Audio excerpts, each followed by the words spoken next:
ये radio Pakistan podcast है। अस्सलाम वालेकुम। रेडियो पाकिस्तान इस्लामाबाद पॉडकास्ट में आप सबको खुशामदीद कहते हैं।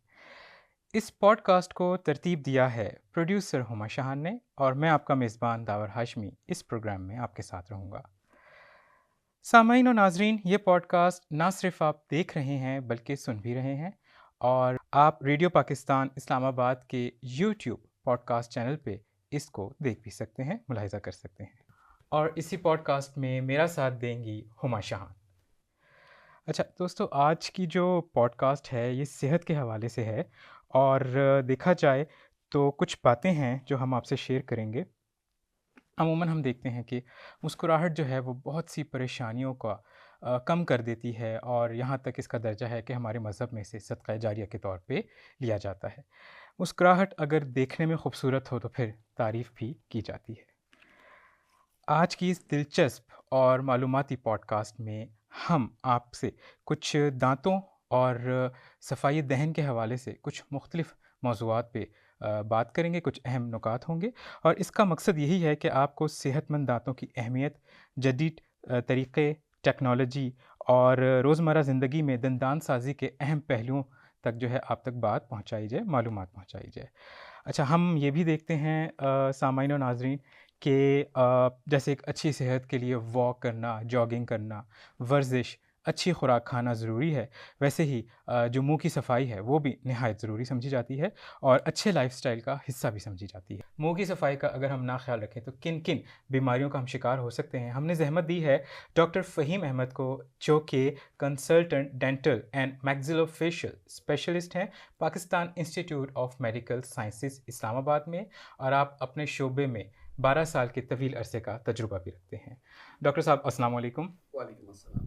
सबसे पहले तो आपको हम प्रोग्राम में खुशामदीद कहेंगे थैंक यू वेरी मच। और हम ये देखते हैं डॉक्टर साहब कि ओरल हाइजीन जो है उस पे तमाम डेंटिस्ट उतना ही ज़ोर देते हैं जितना कोई मैदे के स्पेशलिस्ट देंगे या दिल के देंगे।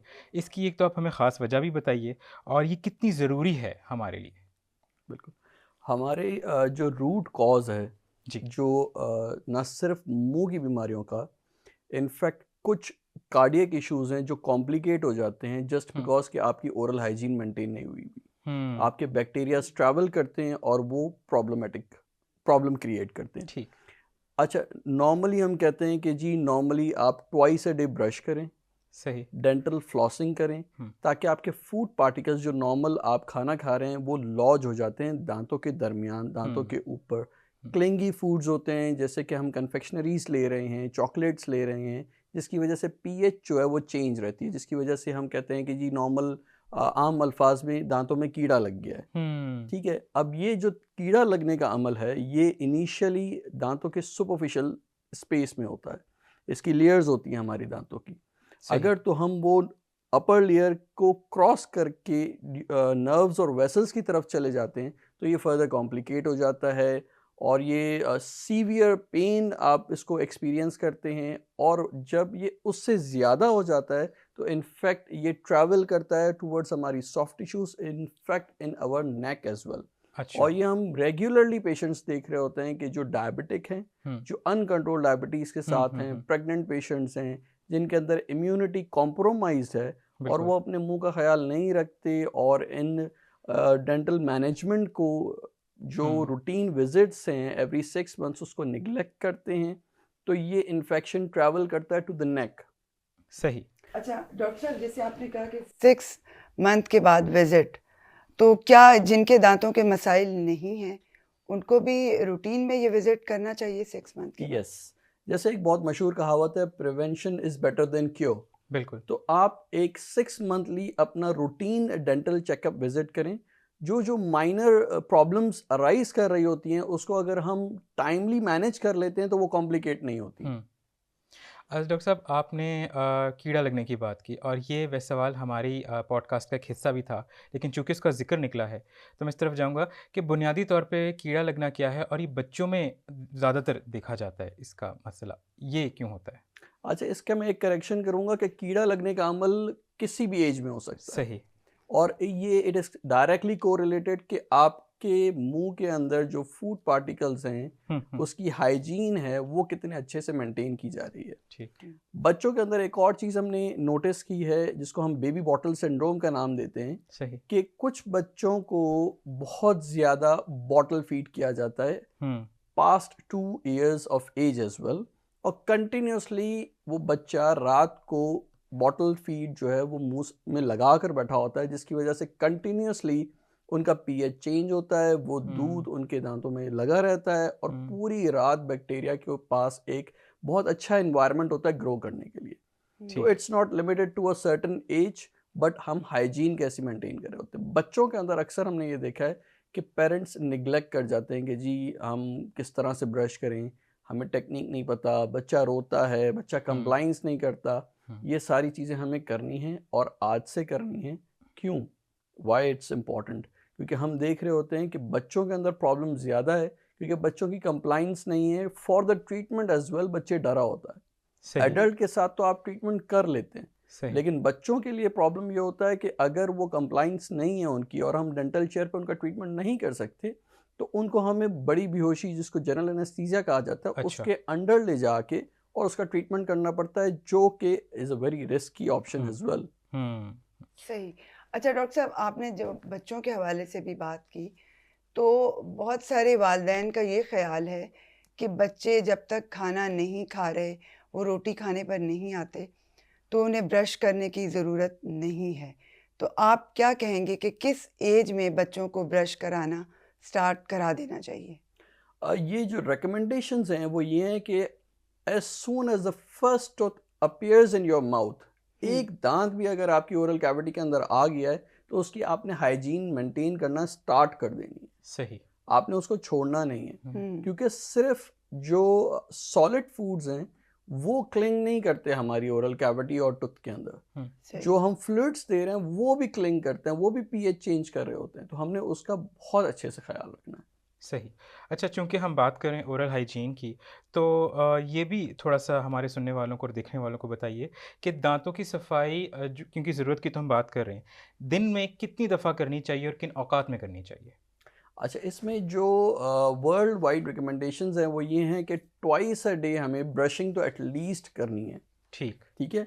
एडिड जो इसके अंदर अब ऐड हो चुका है दैट इज़ फ्लॉसिंग और इंटरडेंटल ब्रशेस। क्यों? क्योंकि हम ब्रश जब कर रहे होते हैं तो उसकी मोस्टली सरफेसेस हमारी दांतों की क्लीन हो चुकी होती हैं, टंग को भी हमने क्लीन करना होता है, लेकिन जो स्पेस दो दांतों के दरमियान है वो हम क्लीन नहीं कर पाते नॉर्मल ब्रशिंग से। बिल्कुल।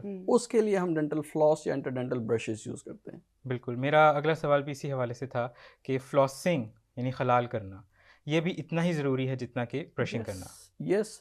यूजुअली हमारे पास तो हम एजुकेट नहीं कर पाए हैं जनरल पब्लिक को इतना ज़्यादा। यूजुअली हमारे पास क्या होता है, जैसे let's suppose this is a tooth surface, हमारे पास सिर्फ जो ब्रशिंग की जाती है वो एक सरफेस को ब्रश किया जाता है, जबकि टूथ की जो सरफेस है वो एक बैक साइड है। बिल्कुल। इसके अलावा एक टॉप है। बिल्कुल। ये आप ब्रशिंग से कर सकते हैं, जो लेकिन दो दांतों के दरमियान है वो आप ब्रश से नहीं कर सकते। बिल्कुल। For that you need a dental floss. सही। अच्छा, ये हवाले से बात हो रही है ब्रश की, तो किस किस्म के जो ब्रश हैं वो दांतों के लिए मुनासिब समझे जाते हैं? देखिए, इसमें वाइड वैरायटी आती है ब्रशेस की, और हर कंपनी ये क्लेम करती है कि जी हमारा टूथब्रश सबसे अच्छा है। बिल्कुल ऐसे ही। बट एक वाइड रेंज आती है कि जी सॉफ्ट है, मीडियम है और हार्ड टूथब्रशेस हैं। ठीक। तो medium to soft toothbrush use करने चाहिए, हार्ड टूथब्रशेस यूज़ नहीं करने चाहिए। द रीज़न बिहाइंड इज़ कि हम ये सोच रहे होते हैं कि जी हमारे दांत पीले हो गए हैं या क्लीन नहीं हुए हैं, तो हम उसको ओवर एग्रेसिवली जब ब्रश करते हैं तो we abrade the superficial surface of the tooth. इस तरह से भी केसेस आते हैं कि उन्होंने इतनी एग्रेसिव ब्रशिंग की होती है कि आपकी दांत की ऊपर की सरफेस ही ख़त्म हो जाती है। अच्छा। एंड जैसे एक टूथ है नॉर्मल, उसके अंदर एक नेक के ऊपर इस तरह से सॉसर शेप अपीयरेंस आ जाती है, उसको हम अब्रेजन कहते हैं। अच्छा। So we do not have to brush so aggressively. और डॉक्टर साहब ये भी बताइएगा कि ब्रश कितने अरसे के बाद तब्दील कर लेना चाहिए? बिल्कुल, ये अक्सर सवाल किया जाता है, और एक न्यू कंपनी है, कंपनी पुरानी है, उनकी प्रोडक्ट न्यू है, I just don't want to name them, they are claiming that कि उनका जो फाइबर है टूथब्रश का वो पानी को एब्जॉर्ब नहीं करता, अच्छा, तो उसका एडेड एडवांटेज ये है कि बैक्टीरिया उसके अंदर ग्रो नहीं करता। ठीक। ठीक है, नॉर्मली जब आप देखें कि ब्रिस्टल्स के शेप चेंज हो चुका है, then you have to change your toothbrush. सही। सो ये एक गाइडेंस है कि आप कितना आप जल्दी कर रहे हैं, कितना जल्दी वो वियर एंड टियर हो रहा है, तो आप उसको वो देख के कि ब्रिस्टल्स अपना शेप चेंज कर चुके हैं, बिल्कुल। आप उसको चेंज कर दें। सही। ब्रश की इकसाम की बात की कि हमें कौन से इस्तेमाल करना ज़रूरी है, टूथपेस्ट के हवाले से भी बताएं कि वो कौन से वाले हमारे दांतों के लिए ज़्यादा बेहतर हैं। कुछ में मुख्तलिफ अज्जा शामिल होते हैं, नमकियात भी होती हैं, उस हवाले से थोड़ा बताइए। अच्छा, मार्केट के अंदर क्योंकि वाइड वैरायटी अवेलेबल है and everybody is claiming my product is the best, best. But जो general recommendation for general population है वो ये है कि आप कोई भी medicated toothpaste for a long period of time without the prescription use ना करें। अक्सर हमने देखा है कि एक ब्रांड है, मैं नाम नहीं लूँगा, वो उन्होंने स्टार्टिंग की थी ब्लीडिंग गम्स के साथ, तो अब पेशेंट को अगर इशू आता है तो वो वही टूथपेस्ट स्टार्ट करता है एंड टिल डेथ वही यूज़ कर रहा होता है। बिल्कुल। तो अगर इस तरह जो पेशेंट्स करते हैं जिनको अगर कोई मसाइल आ रहे हैं, तो उस पेस्ट के क्या नुकसान हो सकते हैं? देखिए, हम रूट कॉज को रिमूव ही नहीं कर पाए, हमने ओवर द काउंटर रेमेडी ली है। यूजुअली जो पेशेंट ब्लीड कर रहा है उसके अपने रीजंस हैं। जो मोस्ट कॉमन रीज़न हमारी पॉपुलेशन के अंदर होता है वो ये होता है कि जो फूड पार्टिकल और डेब्री एक्यूमुलेट हुआ है उसकी वजह से जो हमारा जिंजावा है, जो सॉफ्ट टिश्यू है अराउंड द टूथ, वो इन्फ्लेम्ड है। सही। हम बजाय उसके कि उसको रूट कॉज को रिमूव करके जिंजावा को हील करवाएं, हमने ब्लीडिंग गम्स के लिए टूथपेस्ट दे दी है। सही। तो बिल्कुल। हमने रूट कॉज रिमूव करने के बजाय एक रेमेडी दे दी है ओवर द काउंटर। ठीक। और हमारे यहाँ ओवर द काउंटर मेडिसिन और टूथपेस्ट बहुत ज़्यादा पॉपुलर है। और ये क्योर नहीं है, ये जस्ट ट्रीटमेंट है। जस्ट ट्रीटमेंट है, क्योर नहीं है। बिल्कुल। ठीक है, इसी तरीके से सेंसिटिव टूथ के लिए बहुत सारे टूथपेस्ट आते हैं। बिल्कुल। तो हम उसका रूट कॉज रिमूव करने के बजाय उसको टेम्प्ररी रिलीफ दे देते हैं। टेम्प्ररी रिलीफ आपको मिल जाएगा, लेकिन आप उसका इलाज नहीं करवाएंगे तो आपकी जो टूथ की कंडीशन है वो डिटोरिएट होती जाएगी। सही। अच्छा, हम चूँकि टूथपेस्ट की और इन चीज़ों की बात कर रहे हैं, अच्छा हम ये देखते हैं कि कुछ टूथपेस्ट ऐसे आते हैं जो कि बहुत ज़्यादा कुछ फैंसी टाइप के भी लगते हैं, उनकी एडवर्टीज़मेंट बड़ी खूबसूरत की जाती है, वो जेल फॉर्म में होते हैं, और कुछ जो हैं वो बिल्कुल सिंपल फॉर्म में दिखाए जाते हैं। बेटर कौन सा है? आप डेली यूज़ के लिए किसी भी कंपनी का नॉर्मल टूथपेस्ट यूज़ कर सकते हैं। जिसमें कौन से अज्जा ज़रूरी होने चाहिए? देखें, एक उसके अंदर डिटर्जेंट होता है, सही। जो फ्लोराइड कंटेंट है वो सबका अप्रॉक्सीमेटली सेम है। सेम है। मेडिकेशन, जो मेडिकेटेड टूथपेस्ट हैं, वाइटनिंग टूथपेस्ट हैं, वो लॉन्ग ड्यूरेशन के लिए यूज़ ना करें। सही। इनफैक्ट अगर मैं किसी पेशेंट को अपने इस तरह की मेडिकेटेड टूथपेस्ट दे रहा हूँ, I do not recommend it for more than 3 weeks. Okay. सही। सो यू हैव सही। टू स्टॉप इट, सही। क्योंकि उसके अंदर वो एडेड पार्टिकल है। अब अगर हम वाइटनिंग टूथपेस्ट की बात करें, फॉर अ टाइमिंग तो आपने यूज़ कर लिया, लेकिन उसका अब्रेसिव पार्टिकल जो है, जो उसको क्लीनिंग के लिए यूज़ होता है, वो बहुत कोर्स है। Over the period of time अगर आप उसको लॉन्ग ड्यूरेशन के लिए यूज़ करेंगे तो आपके टूथ की सरफेस को ख़त्म कर देगा वो। सही। अच्छा डॉक्टर साहब, ये भी बताइएगा कि माउथ वॉश क्या डेली इस्तेमाल करना चाहिए? जी बिल्कुल। अच्छा। हम माउथ वॉश आपके बहुत सारे एडेड बेनिफिट्स देता है। सही। जैसे आप ब्रशिंग कर रहे हैं मॉर्निंग में और इवनिंग में, बिल्कुल। Between those times you are eating, you are snacking, तो उस टाइम पे आपको उस फूड पार्टिकल को डिसलॉज करने के लिए, अपनी ओरल कैविटी की हेल्थ को मेंटेन करने के लिए, उसके सॉफ्ट टिश्यूज़ को मेंटेन करने के लिए, इनफैक्ट अपनी ब्रेथ को इम्प्रूव करने के लिए बिल्कुल। आप माउथ वॉश यूज़ करते हैं। ब्रेथ की तरफ भी मैं आता हूँ, लेकिन थोड़ा सा ये कि बाज़ औक़ात ऐसा भी होता है कि कुछ लोग वक्त की बचत करने के लिए सिर्फ माउथ वॉश का इस्तेमाल करते हैं, ब्रश नहीं करते, जल्दी में होते हैं या जो भी है, क्या वो सही है? ये बिल्कुल गलत है। यू कैन नॉट ओमिट और exchange toothbrush with a mouth wash. बिल्कुल। इसकी मैं एक छोटी सी एग्जांपल देता हूँ। हमारी फील्ड इस तरह की है कि हमारे पास फेशियल फ्रैक्चर्स एंड ट्रॉमास आते हैं। सही। जिसके अंदर किसी का जबड़ा टूटा हुआ है, कुछ है, तो वो पेन की वजह से अपने ब्रशिंग को अवॉइड करके माउथ वॉश को कंटिन्यू करता है। बिल्कुल। ठीक है, उसके अंदर वो हाइजीन मेंटेन नहीं हो पाती, अब वो फर्दर डिटोरिएट करेगा। तो इन टाइम्स में हम पेशेंट को कहते हैं कि अक्यूट कंडीशन जब आपकी है, a day or two you can manage it with mouthwash, but after that once you have been managed for your fractures, फिर आप ब्रशिंग की तरफ आएं। सही आप ओमिट नहीं कर सकते ब्रशिंग को। सही। अच्छा, हम कुछ इस तरह की बात करेंगे कि बाज़ औक़ात ऐसे देखते हैं कि हम देसी तरीक़ेकार भी इस्तेमाल करते हैं दाँतों की सफाई के लिए, उनमें मंजन का भी इस्तेमाल है, बहुत सारी और भी चीज़ें। तो वो किस हद तक सही हैं? क्या उनके वाक़ई फ़वाइद हैं जो पिछले वक्तों में हम सुनते थे? बिल्कुल फ़वाइद हैं उनके। सही। जो नॉर्मल हम मंजन यूज़ करते हैं, मिसवाक यूज़ करते हैं, जी, बिल्कुल। उनके बेनिफिट्स हैं, लेकिन उनमें इशू ये आ रहा होता है कि आप उसको प्रॉपर्ली यूज़ नहीं कर रहे होते। जो अक्सर हमारे यहाँ पोर्ट्रे किया जाता है कि जी डॉक्टर्स मना करते हैं इसको, ये मना नहीं होता है, इसको यूज़ करने के तरीके हैं। सही। आप सारी सरफेसेस को प्रॉपर्ली क्लीन करें और बहुत ज़्यादा अब्रेसिवली ना करें। हमारे यहाँ एक कॉन्सेप्ट है कि जी हर नमाज से पहले आपने मिसवाक करना है, सुन्नत भी है, आप कीजिए, लेकिन आप उसको इतना ज़्यादा अपग्रेड ना करें कि आप अपने नॉर्मल टूथ स्ट्रक्चर को डैमेज कर दें। तो मैं इससे ये भी मतलब निकाल सकता हूँ कि जब आप मिसवाक करें तो उसकी जो फाइबर है वो बहुत सॉफ्ट होना चाहिए, फाइबर, क्योंकि वो बाज़ औक़ात बहुत सख्त भी होता है और उसको करने में काफ़ी ज़्यादा दिक्कत भी पेश आती है। देखिए उसका जो फाइबर होता है वो वक्त के साथ सॉफ्ट हो जाता है। आफ्टर वंस और ट्वाइस अ यूज़ वो सॉफ्ट हो जाता है, बट हमारे यहाँ कॉन्सेप्ट ये है कि जी आप जब तक उसको बहुत ज़ोर से ना करें तब तक आपके दांत क्लीन नहीं हुए। तो आपने बहुत ज़ोर से नहीं करना है उसको। सही सही। अच्छा, हम ये भी देखते हैं कि खुराक में मीठे का इस्तेमाल एक लाजमी जो समझा जाता है हमारे यहाँ हाउस होल्ड्स में, तो ये दांतों के लिए कहाँ तक जो है ख़तरनाक भी साबित होता है और कितना हम इस्तेमाल कर भी सकते हैं?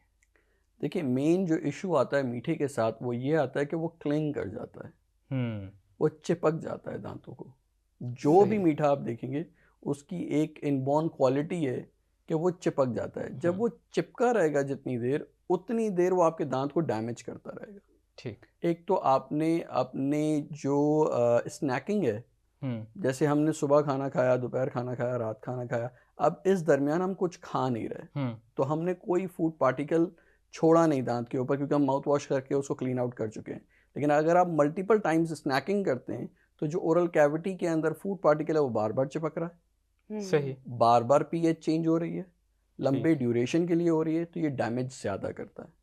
अच्छा डॉक्टर साहब, आप पीएच का ज़िक्र कर रहे हैं मुसलसल, और थोड़ा सा सुनने वालों को ना पीएच थोड़ी सी एक्सप्लेन करें, क्योंकि ये जो है ना बहुत सारे खानों में भी इसका एहतियात की जाती है, पानी के एतबार में भी और मुख्तलिफ़ चीज़ों में भी। ये कितनी मेंटेन करना ज़रूरी है, बुनियादी तौर पे है क्या पीएच? बेसिकली ये एसिड बेस बैलेंस के अंदर पीएच एक इस तरह, इसको सिंपल अल्फाज में ऐसे समझ लें कि जो बैक्टीरिया हमारा ग्रो करना है उसके लिए एक सेफ एनवायरनमेंट चाहिए। तो उसके लिए जो हमारा फूड पार्टिकल है वो क्लिंग करने के बाद अपनी पीएच को इस तरह मेंटेन करता है कि बैक्टीरिया उसमें इजीली ग्रो कर सके। ठीक। अच्छा, थोड़ा सा हमने अभी पिछले कुछ सवालात में ज़िक्र किया था मुंह की बदबू का। इसकी एक तो वजूहात भी हमें बताएं और इससे कैसे जो लोग जो हैं छुटकारा पा सकते हैं। बिल्कुल। जो मोस्ट कॉमन कॉज है हमारा जो मुंह की बदबू का है, और अक्सर मरीज़ हमारे पास आ रहे होते हैं कि जी मुझे अपने मुंह से बदबू आ रही है। अच्छा, इसमें देखने वाली बात ये होती है कि कभी कभार ऐसा होता है कि एक्चुअल में बदबू नहीं आ रही होती पर पेशेंट को फील हो रही होती है। सही। ये एक फैक्टर है जो बहुत ज़्यादा निगलेक्ट किया जाता है। और अपर रेस्पिरेटरी ट्रैक्ट इन्फेक्शन, यानी आपको नज़ला ज़ुकाम जब भी होगा तो आपको एक फ़ील आती है कि जी मेरे मुंह से बदबू आ रही है। वो बेसिकली जब आप स्मेल कर रहे होते हैं थ्रू नोज़ और वो इन्फेक्टेड कंडीशंस के अंदर आपको लगता है कि जी ये स्मेल है। एक तो ये मेन एक फैक्टर है जिसको आपने रूल आउट करना होता है। सही। सेकेंडली, आपकी ओरल कैविटी अगर क्लीन नहीं है, आप अपनी हाइजीन मेंटेन नहीं कर रहे, तो उससे स्मेल आएगी। सही सही। अच्छा डॉक्टर साहब, एक और बात ये भी है कि अक्सर लोग ब्रश करते हैं, वो कहते हैं सुबह के टाइम ब्रश कर लिया जाए नाश्ते से पहले, लेकिन क्या रात को खाना खाने के बाद ब्रश करना किस हद तक ज़रूरी है? बहुत ज़रूरी है। रीज़न बिहाइंड कि आप एक ओरल कैविटी को बंद कर रहे हैं, क्लोज कर रहे हैं, और for a period of long time, approximately 12 घंटे, 8 घंटे, 10 घंटे के लिए आप बंद कर रहे हैं, और अगर उसके अंदर कोई फूड पार्टिकल, कोई डेबरी अगर रह गया है तो उसको एक सेफ एनवायरनमेंट आप दे रहे हैं इतने लंबे ड्यूरेशन के लिए कि जी work whatever you want. अच्छा सर, चूँकि हम बात कर रहे हैं ओरल हाइजीन की और मुंह की सफाई के मुख्तलिफ पहलुओं को हम देख रहे हैं। एक पहलू ये भी है कि दांतों के साथ साथ ज़ुबान की सफाई भी बहुत ज़रूरी है। उसको किस तरह करना है और क्या टूथब्रश से ही कर सकते हैं? बाज़ औक़ात कुछ टूथब्रश ऐसे होते हैं जिनके बैक साइड पे कुछ दिया हुआ होता है उसके लिए, वो कहाँ तक ठीक है? वो भी रिकमेंडेड है, that is part of brushing. बिल्कुल। हम उसको रिमूव नहीं कर सकते ब्रशिंग से। हुँ। आप जब अपनी ब्रशिंग कंप्लीट कर लेते हैं हुँ। तो ब्रश के पिछले साइड के ऊपर वो अब्रेजन्स के लिए बना होता है कि आप टंग को अपनी क्लीन करें। That is part of it, क्योंकि अगर आप उसको नहीं क्लीन करते हैं तो उसके प्रॉब्लम्स अराइज होते हैं। ये ना करने से भी मुंह की बदबू का जो है यस, इट इज़ पैसा। One of the most common factor हुँ। कि अगर आपका पेशेंट डायबिटिक है, यूजुअली डायबिटिक्स आर ओल्ड और पानी कम पी रहे हैं और इसमें डिहाइड्रेशन भी हो रही है और अनकंट्रोल्ड डायबिटीज़ है, तो फंगल इन्फेक्शंस ग्रो कर जाते हैं टंग के ऊपर। सही, वो फिर हमें बड़ी मुश्किलों से डिस्टर्ब करने होते हैं। सही। ओरल हाइजीन के साथ एंटी फंगल्स देने पड़ते हैं, रिहाइड्रेट करना पड़ता है पेशेंट को, डायबिटीज़ कंट्रोल करनी पड़ती है, तो it is also a main factor as well. अच्छा डॉक्टर साहब, हम सुन रहे हैं बहुत आपसे भी और अक्सर हम एडवर्टाइजमेंट्स में भी सुनते हैं कैविटी, प्लाक। ये क्या दोनों चीज़ें अलग हैं और अगर अलग हैं तो क्या-क्या हैं?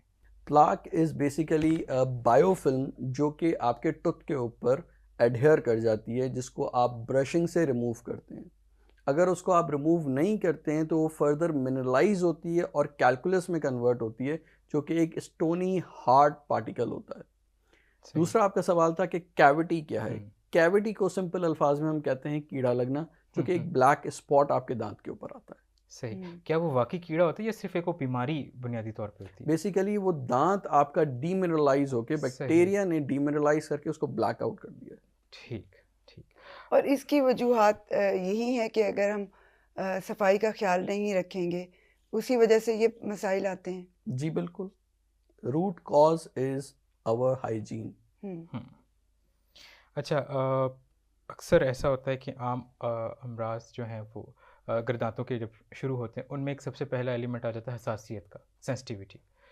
ये किन वजूहात से होती है? बेसिकली हमारा जो दांत है, जैसे मैंने आपको स्टार्टिंग में बताया था कि दांत की अपनी लेयर्स होती हैं। हुँ। जब इनिशियल लेयर डिसरप्ट होती है तो ये इनिशियल हमें सेंसिटिविटी देना स्टार्ट होती है, जब हम अभी पर्टिकुलर नर्व्स और वेसल्स से दूर हैं। सही।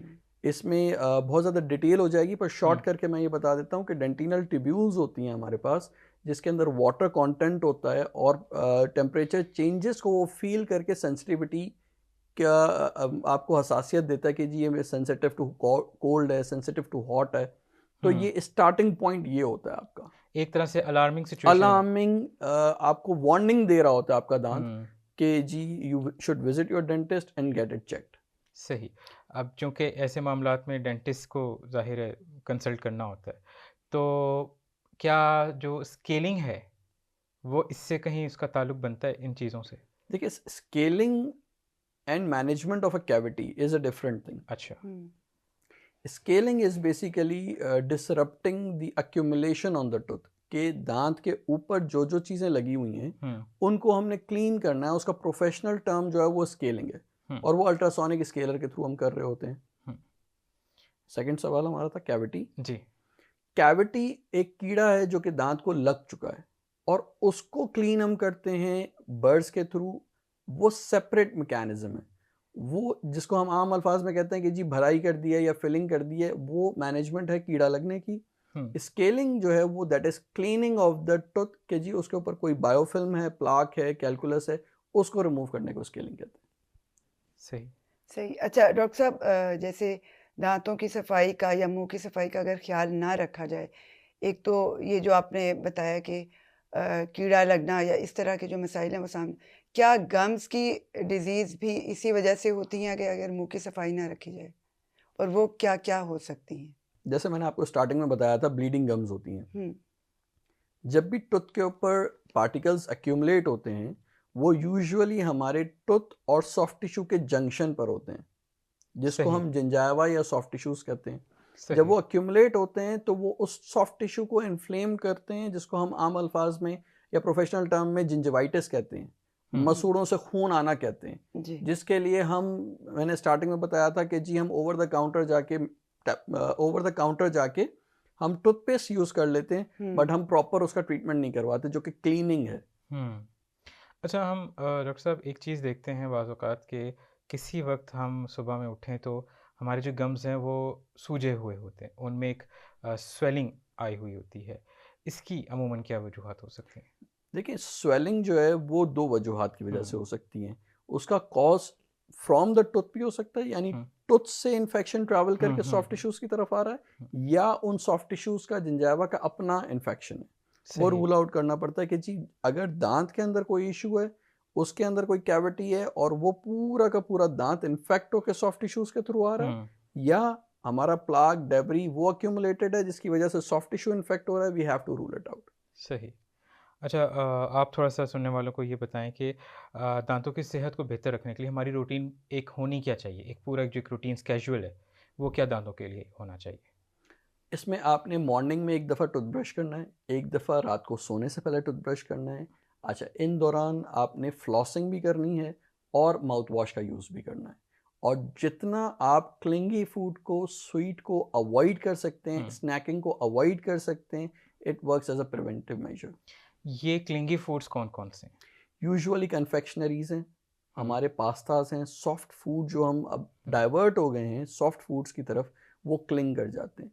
तो हमने यूजुअली बहुत ज़्यादा तो अवॉइड नहीं कर सकते, हमारे अब सोशल नॉर्म्स इस तरह के हो गए, बट जितना अवॉइड कर सकें और इन बिटवीन मील्स को स्नैकिंग जो है उसको अवॉइड करें तो इट हेल्प्स अ लॉट। सही। सॉफ्ट फूड जितना हमारा खाना नर्म होगा वो उतना ही ज़्यादा दांतों में क्लिंग उतना करेगा। ज़्यादा क्लिंग करेगा। ठीक। अच्छा डॉक्टर साहब, और ये भी बताइएगा, जैसे हमने स्केलिंग पे और क्लीनिंग पे बात की, तो कितने अरसे के बाद जो है ये स्केलिंग या क्लीनिंग दांतों की प्रॉपर डेंटिस्ट से करवानी चाहिए?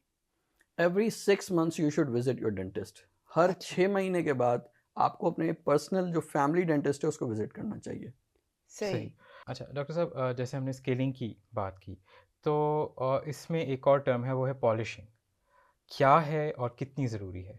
बिल्कुल ठीक है। मैं एक और टर्म ऐड कर देता हूँ, वाइटनिंग या ब्लीचिंग, सही। क्योंकि ये ठीक है। बहुत कंफ्यूजिंग टर्म्स हैं और अक्सर बिल्कुल, हमसे पूछा जाता है। बिल्कुल, बिल्कुल। तो इसको आम अल्फाज में हम ये कहते हैं कि जी जो स्केलिंग हम कर रहे हैं, अल्ट्रासोनिक स्केलर्स के थ्रू हम क्लीन कर रहे हैं दांतों को। उसके बाद एक पॉलिशिंग पेस्ट होती है जिससे हम उन दांतों की सरफेस को स्मूथ करते हैं, दैट इज़ पॉलिशिंग। और जब हल्का सा आपके दांत जो हैं वो over the period of time yellowish tinge देना स्टार्ट कर दें, तो फिर हम करते हैं ब्लीचिंग, या उसको हम वाइटनिंग प्रोसीजर कहते हैं। ठीक, ये इन तीनों का फ़र्क है। ये इन तीनों का अक्सर में फ़र्क है। अमूमन ये होता है कि लोग थोड़ा-सा कन्फ्यूज़ भी होते हैं। अच्छा, कोशिश बहुत करते हैं कि हम व्हाइटनिंग करवा लें, ब्लीचिंग करवा लें। किस हद तक ठीक है?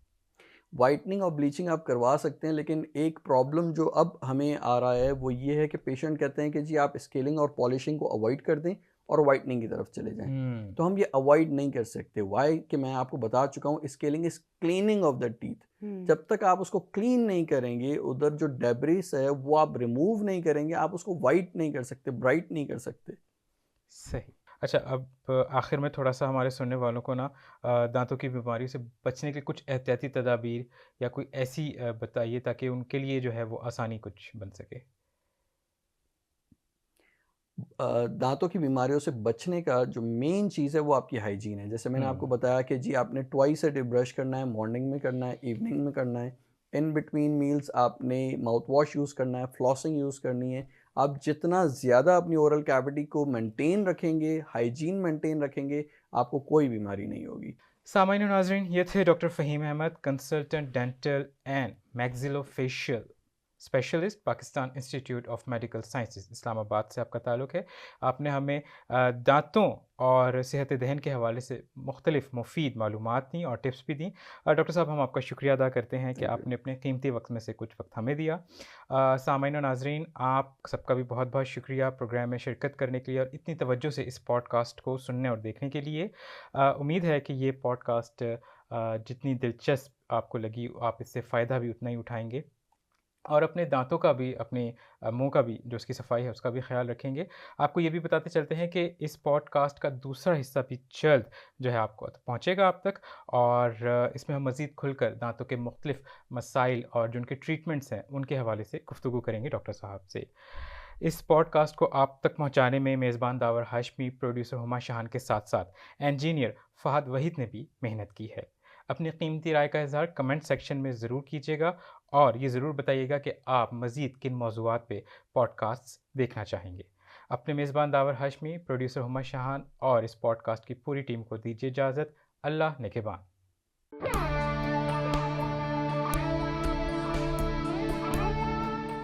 ये रेडियो पाकिस्तान पॉडकास्ट है।